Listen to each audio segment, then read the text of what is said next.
There's a popular idiom that a lot of people believe is right, but it's actually wrong. Now think about it like this. So they say the end justifies the means.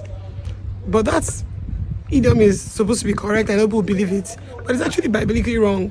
The end doesn't justify the means. So in this world, if you get elevated to a high position, the world doesn't care. The world just celebrates you like, he got the position. But no, God is interested in how you got there. The process matters to God. It matters a whole lot. Now think about it, that you made money through some illegal means and you brought it into the church. Does not mean that God is going to accept it, because how you got the money, it matters to God. So does the end actually justify the means? Now think about it like this. The Bible says we should not be conformed to this world, but we should be transformed by the renewal of our mind, that we may test and approve God's perfect will.